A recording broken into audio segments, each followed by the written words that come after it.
So kalau kita makan banyak sangat waktu buka puasa tu, penuh dah dengan makanan, penuh air, udara tak ada, udara semua keluar waktu tarawih. Cuma Nabi SAW pesan bila tadi Dr. Atik kata jangan bila buka puasa melantak kan sampai pergi tarawih tu kita dengar orang sedawa, lepas tu kita boleh bau dia ni makan apa, ni makan apa.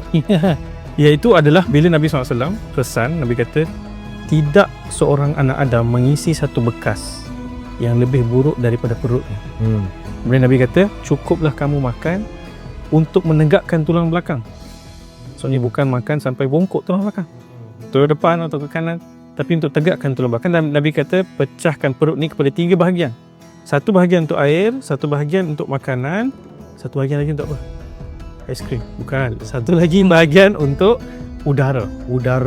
Air, Makanan, udara. So kalau kita makan banyak sangat waktu buka puasa tu, penuh dah dengan makanan, penuh air, udara tak ada, udara semua keluar waktu tarawih. Jadi kita kena bagi ruang untuk perut kita. Ada 3 komponen tu. Udara keluar waktu tarawih tu sama boleh batal tu untuk